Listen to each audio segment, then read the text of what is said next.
Plongez dans l'univers de l'entrepreneuriat. Bienvenue au podcast de Solutions Vitres avec Jimmy Lessard.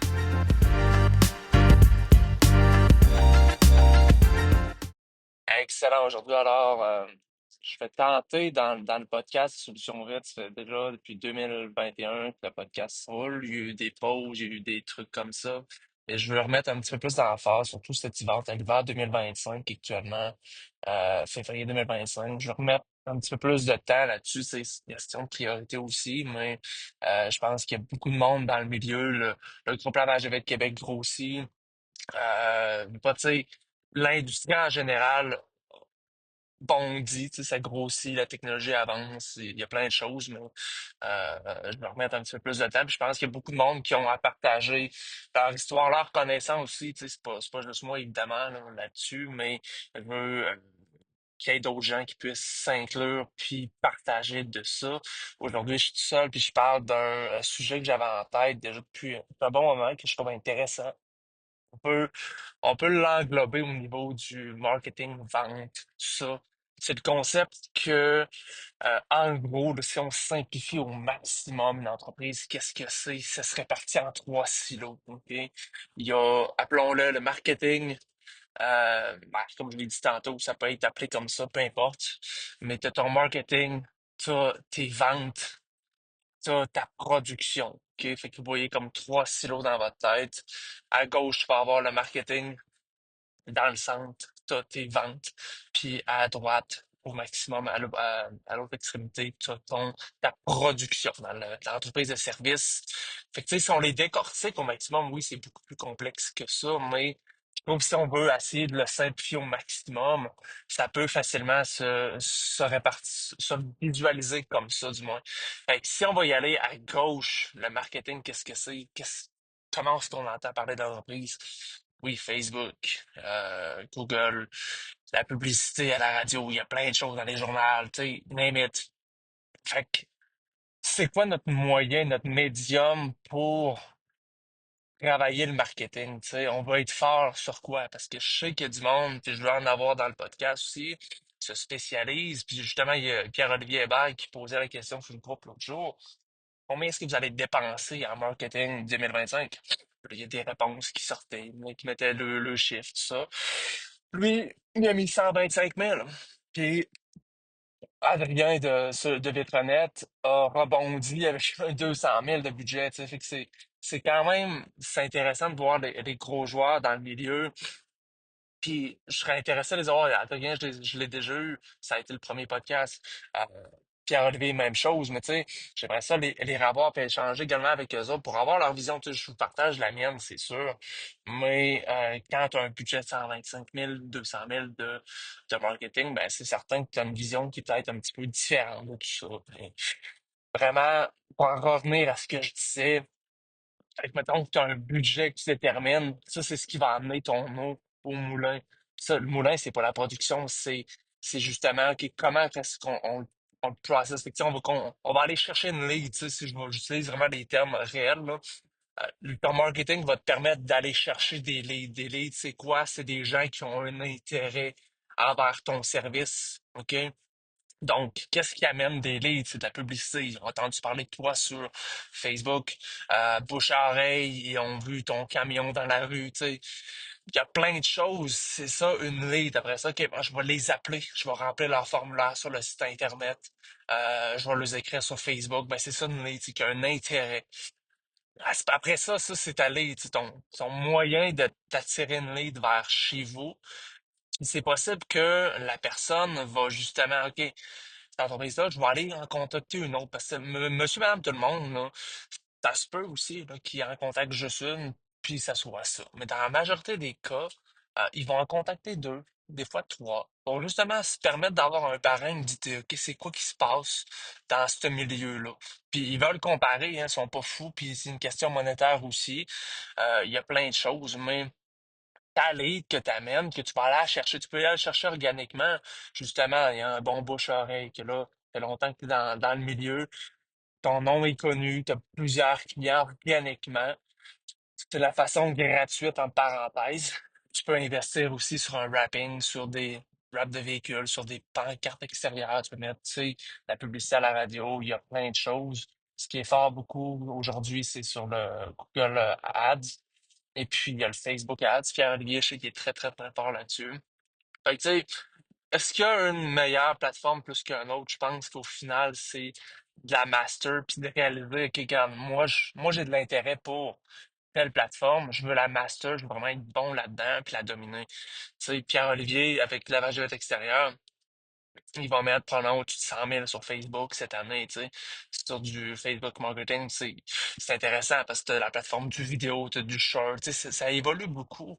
Mais est-ce qu'il y en a une meilleure qu'une autre? Je pense qu'ils peuvent tous être bonnes, c'est sûr. Puis il y en a qui, le coût de ta lead va différencier en fonction de la plateforme parce qu'évidemment, euh, ta lead que tu vas aller chercher à la radio versus sur Google que sur Facebook, c'est pas le même genre de client nécessairement.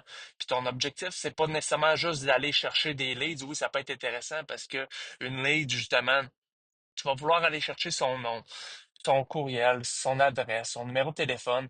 Fait que, tu sais, à la limite, même si tu ne convertis pas, tu l'as dans ton inventaire de contacts. Fait que ça, il y a cette vision-là aussi qui est pas méchante, qui est intéressante aussi.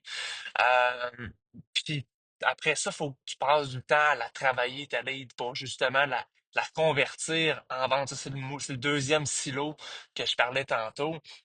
C'est le silo de la vente. Parce que, tu sais, t'as marketing, t'as vente, puis t'as production.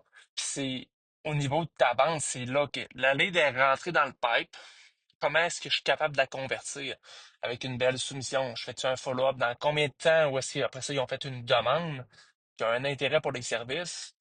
Combien de temps après est-ce que je la contacte? Qu'est-ce qui se passe au jeu? Je l'appelle-tu?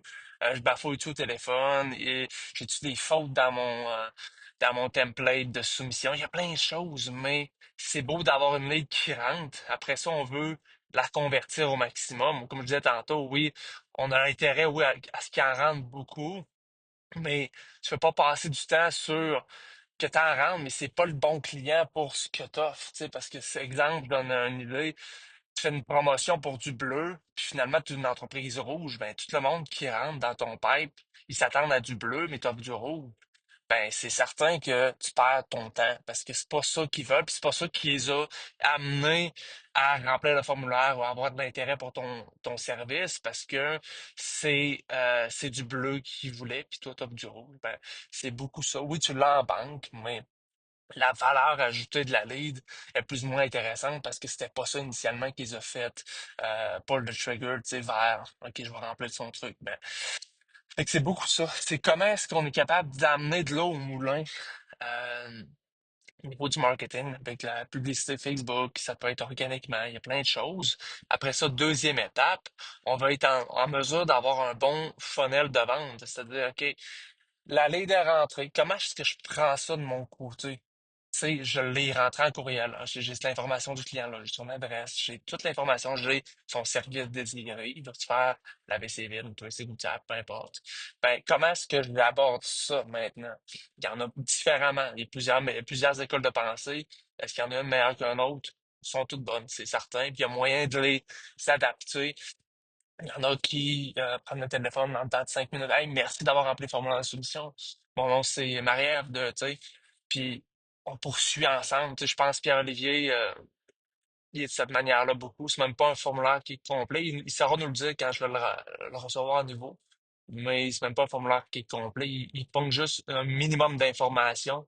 Il appelle tout de suite. Ces soldats appellent tout de suite, puis ils complètent ensemble. Tu sais, c'est un très bon moyen. Puis Pierre-Olivier, c'est un gros joueur aussi du milieu. Fait que, tu sais, sa méthode est bonne, évidemment, ça fonctionne, là, ce qu'il fait.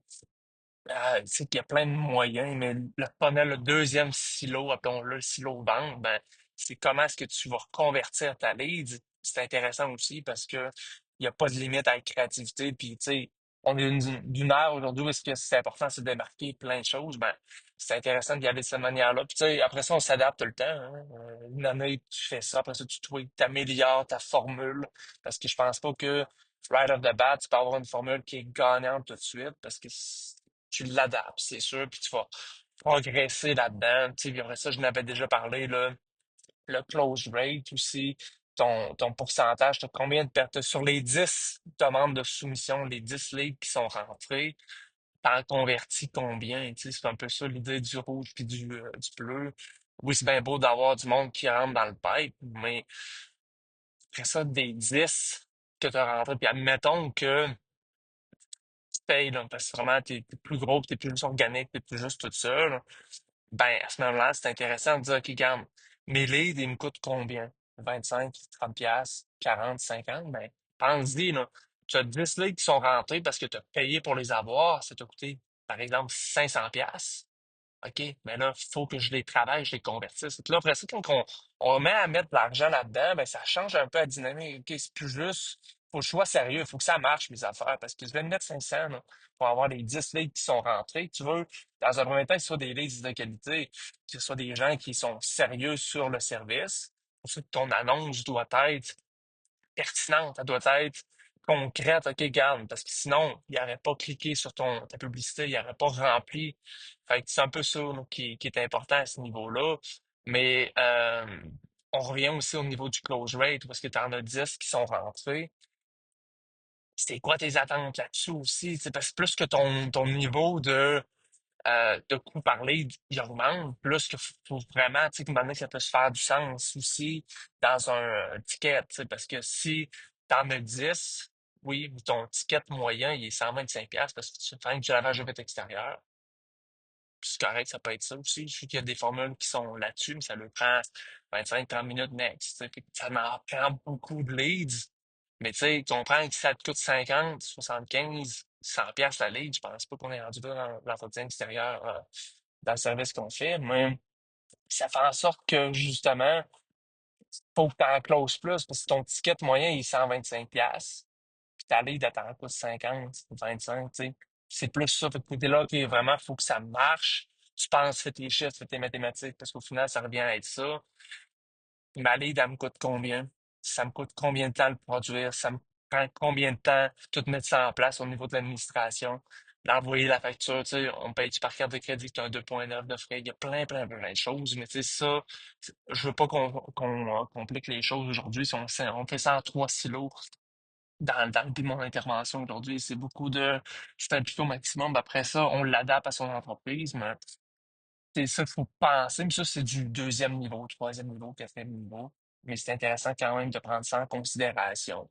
Euh, tu sais, t'aller coûte un certain montant de cash, puis après ça, ton équipe de vente, ton deuxième silo, comment est-ce qu'il prend ça en main? Si c'est toi, mais comment tu l'adaptes? Après ça, quand tu vas avoir des ressources euh, dans ton équipe, justement, pour OK, on va closer le deal, ça, puis enlever. C'est un bon gars qui aime ça, closer les deals.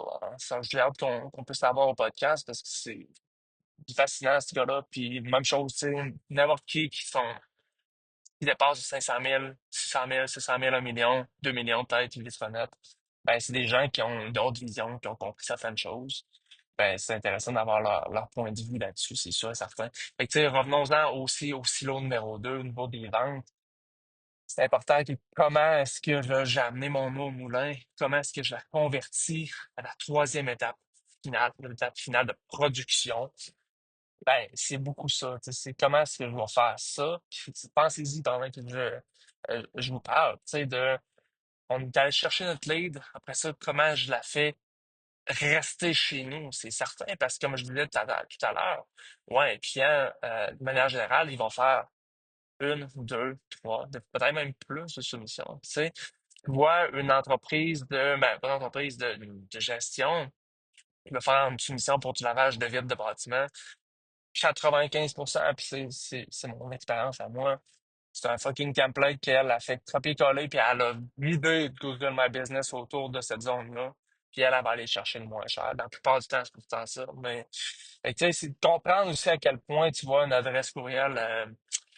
Tu comprends que c'est une gestion immobilière, mais si c'est pas ça pour ton client niche, si tu dis, regarde, moi, je suis plus personnalisé, je suis plus, ben, tu remplis tes trucs, mais tu t'attendras pas à ce que tu aies un close parce que c'est pas ça ton client type. Mais ça, c'est l'étape 2 3 4 on pousse plus loin, mais Je ne veux pas qu'on aille aussi loin que ça aujourd'hui, mais c'est plus ça. Fait que c'est de bien amener ta lead, elle doit être par rapport à ce que toi t'offres. Tu sais, si c'est un service très personnalisé, très professionnel, ben c'est certain, je souhaite aller chercher des leads qui cherchent ce genre de service-là, d'entreprise-là aussi, parce que si c'est pas ça, c'est des gens qui vont aller chercher le meilleur prix possible, moins cher possible.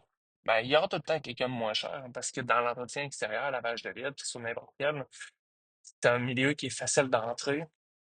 Mais c'est pas partout gagner parce que t'es le moins cher. Pas en tout, tu sais. À court terme, oui, tu peux aller chercher, tu peux aller gratter un peu, mais moi, je suis pas de l'école de faut que tu sois le moins cher parce qu'il y aura tout le temps quelqu'un qui va être moins cher, puis ta marge de profit diminue, puis c'est risqué, je trouve, d'aller dans cette ligne-là. Mais pour en revenir justement à la qualité du lead, tu souhaites vraiment avoir quelqu'un qui est sérieux, puis qui correspond un petit peu à ce que toi t'offres. Ben, c'est ça l'avantage là-dessus. Puis ça, c'est vraiment l'étape numéro 2 au niveau des ventes. Une fois que la vente est conclue, que le rendez-vous est pris, ben, c'est intéressant d'amener ça vers l'étape numéro 3, tu sais, où est-ce qu'on est en production. Puis souvent, dans une entreprise, tu vas avoir des lacunes au niveau de la production, soit de la production ou tu vas avoir des lacunes au niveau du marketing vente. C'est une des deux. Ben, c'est vraiment ça le bateau aussi, de peser sur le gaz, de dire, OK, regarde, la prod, c'est réglé. J'ai une bonne équipe, tu peux être seul ou peu importe.